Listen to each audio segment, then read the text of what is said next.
Now, the NHS might be universally regarded as a national treasure, but it's a treasure that we seem keen to fiddle about with pretty endlessly. You'd need a degree in advanced gobbledygook to keep track of all the different organisational name changes that have been going over the last 20 years. And the latest involves a planned merger covering Berkshire, Oxfordshire and Buckinghamshire. As Patrick O'Hagan reports, it all revolves around the acronym, wait for it, CCG. What is? A CCG. No. I know what a CCJ is. What's a CCG? County Court Judgment, which I don't have. I think it's something to do with a heart monitor. No, that's an ECG, isn't it? No, I don't know then. Thinking medical and health. Something on your heart? Cardiac something graph or? Generator? No. No, okay. Don't know. If I told you it's a clinical commissioning group, would that help? No. Sounds like a sort of Quango Quango. type thing. What would help? If you explain what it was. I'll leave that one to the experts at the respected health charity, the King's Fund. NHS England commissions some services itself, but passes most of its money onto 200 or so clinical commissioning groups, also known as CCGs, which identify local health needs and then plan and buy care for people in their area, people like you and me.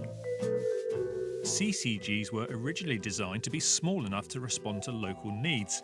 NHS England now wants to make some of them bigger and more powerful, including the Berkshire West CCG.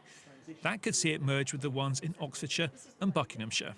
We will take the 3 lots of running cost budgets for the 3 CCGs and we will use the combined pot to create a new structure. So we'll be working with our colleagues in Oxfordshire and Buckinghamshire to get the benefits of real at-scale working, whilst continuing to work with partners in Berkshire West on a local partnership. Confused? Me too. But Cathy's confident that the best bits of the CCG will remain, whatever happens. We've got 14 clusters of GP practices working together, and they will increasingly work at a neighbourhood level with colleagues in social services and the voluntary sector and with local communities to plan services that are locally sensitive and meet the needs of populations at a small scale. The current Berkshire West Clinical Commissioning Group looks after more than 500,000 people. If it joined with Oxfordshire and Buckinghamshire, that number would climb to more than 1.75 million. 175 surgeries, a turnover of 2.5 billion. I mean, these are big numbers, and I suggest really difficult to manage. And for watchdogs like these two, monitoring what goes on across such a large area would be a huge challenge. We go from Aylesbury to Hungerford, and half the time, if you wanted to get from one place to another, you'd have to go through central London. No firm decision has been made on the merger, but another patient watchdog fears it's a matter of when, not if, 3 become 1. It just feels like the snowball is halfway down the mountain.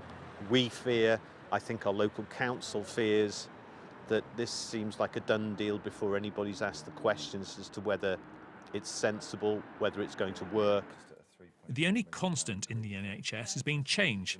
Cathy Winfield says the Berkshire West CCG has been working well for the last 4 years. So what's going on? This is all very confusing, isn't it? Yes. You know, you're scratching your head going, really? Are we doing this again? I think I can understand that it feels like change fatigue, but I think what we're trying to do with this change is avoid going through more legislative change and legislative reform, and we're trying to get existing organisations that are already there to work together differently.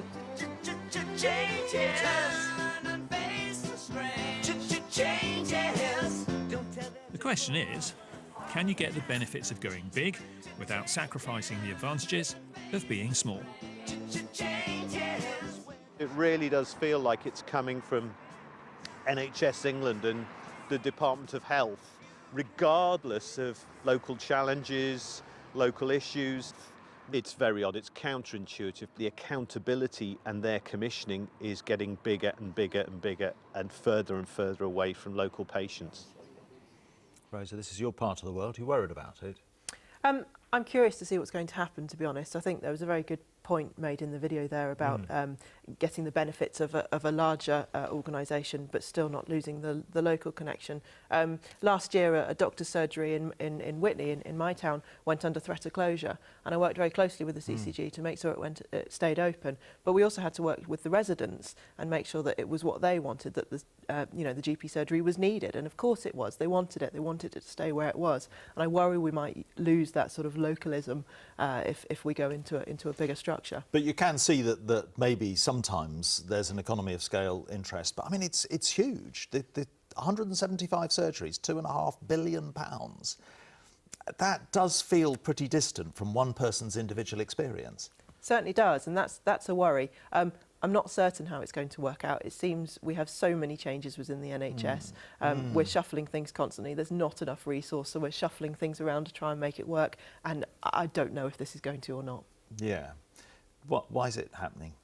Well, I think what's really important to point out is that two of these organisations require improvement. One of the things that the government has said, and what I think you will see out of this move, is much more efficient procurement practices, better services for local people. And it's really important to remember too that this is clinician-led. This is recommendations being put forward by clinicians on the ground locally. And I think that will see services improve. Two of these organisations already need to improve. One is good. No decision has been made yet. I think Oxfordshire is voting on the decision next week. But this should aim to see services improve for local people. Doesn't it concern you, though, when the watchdogs are saying, look, I don't know if the balance of power is being tilted against us. We might not be able to know what's happening in all these areas.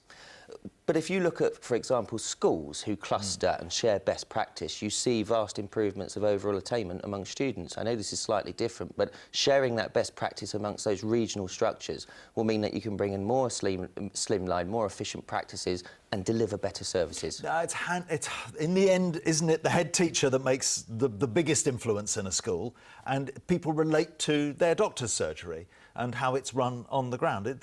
These units are getting larger and larger, Paul. But run by local clinicians and ground-led clinicians, and that's the most important thing. That's why CCGs exist. It's not for politicians or me to say how local services should be run in those areas. It's up to local practitioners. Rosa's point, maybe they need more money.